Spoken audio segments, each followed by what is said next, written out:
sini saya akan menjelaskan mengenai perumusan kebijakan pendidikan. Yang pertama yaitu hakikat formulasi kebijakan. Formulasi berarti perumusan, sedangkan kebijakan berarti rangkaian konsep dan asas yang menjadi garis besar dan dasar rencana dalam pelaksanaan suatu pekerjaan, kepemimpinan, dan cara untuk bertindak. Baik itu tentang pemerintah, organisasi, dan sebagainya. Pernyataan cita-cita, tujuan, prinsip, atau maksud sebagai garis pedoman untuk manajemen dalam usaha mencapai sasaran. Formulasi kebijakan adalah usaha perumusan berbagai konsep, rangkaian, dan harapan yang menjadi rencana dasar dalam pelaksanaan kegiatan pendidikan sekaligus sebagai pedoman untuk manajemen atau pengelompokan pendidikan dalam usaha mencapai tujuan pendidikan yang diharapkan. Yang kedua, komponen formulasi kebijakan. Beberapa komponen dari formulasi kebijakan. Yang pertama yaitu tindakan. Tindakan kebijakan adalah tindakan yang disengaja yang selalu dilakukan secara terorganisasi dan terulang atau guna untuk membentuk pola-pola tindakan tertentu sehingga pada akhirnya akan menciptakan norma-norma bertindak bagi sistem pendidikan. Yang kedua, aktor. Orang atau pelaku yang terlibat dalam proses formulasi kebijakan yang akan memberikan dukungan maupun tuntutan serta menjadi sasaran dari kebijakan yang dihasilkan oleh sistem kebijakan.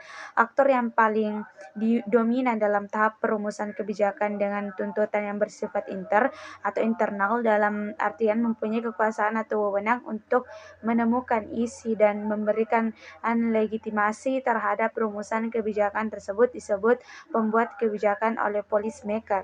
Yang ketiga, orientasi nilai.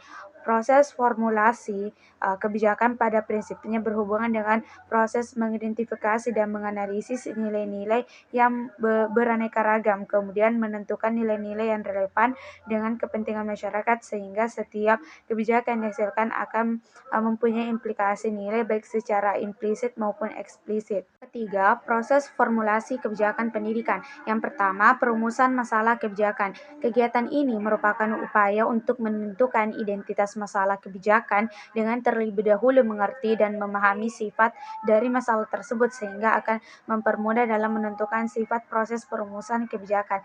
Yang kedua, penyusunan agenda pemerintah.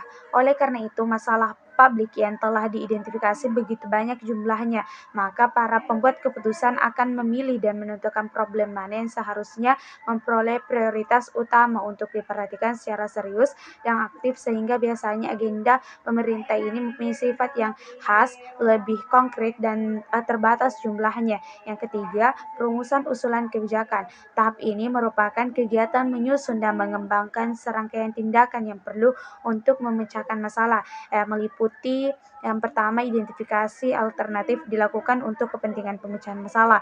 Yang kedua, mendefinisikan dan merumuskan alternatif bertujuan agar masing-masing alternatif yang telah dikumpulkan oleh pembuat kebijakan itu jelas mengetahuinya sebab semakin jelas alternatif itu diberi pengertian maka akan semakin mudah pembuat kebijakan menilai dan mempertimbangkan aspek positif dan negatif dari masing-masing alternatif tersebut.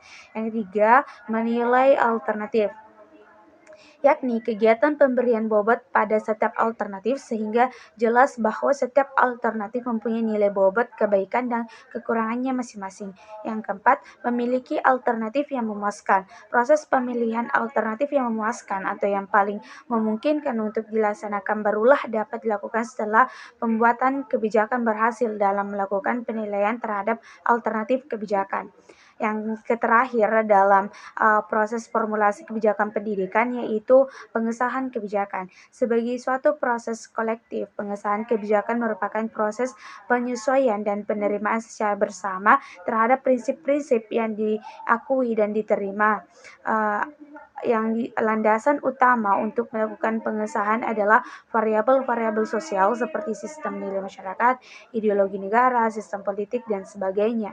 Aktor dalam formulasi kebijakan pendidikan. Beberapa aktor yang berperan penting dalam kebijakan pendidikan. Yang pertama itu pemerintah. Nah, pemerintah memainkan peran penting dalam formulasi kebijakan pendidikan. Ini melibatkan beberapa departemen dan agensi pemerintah seperti Departemen Pendidikan atau Kementerian Pendidikan yang meliputi tanggung jawab untuk membuat dan menetapkan kebijakan pendidikan. Yang kedua, parlemen. Parlemen juga berperan dalam formulasi kebijakan pendidikan. Mereka memiliki tanggung jawab untuk memeriksa dan menyetujui kebijakan pendidikan yang dikemukakan oleh pemerintah. Yang ketiga, lembaga penelitian. Lembaga penelitian memiliki peran penting dalam memberikan dasar data dan analisis untuk membantu membuat kebijakan pendidikan yang berkualitas.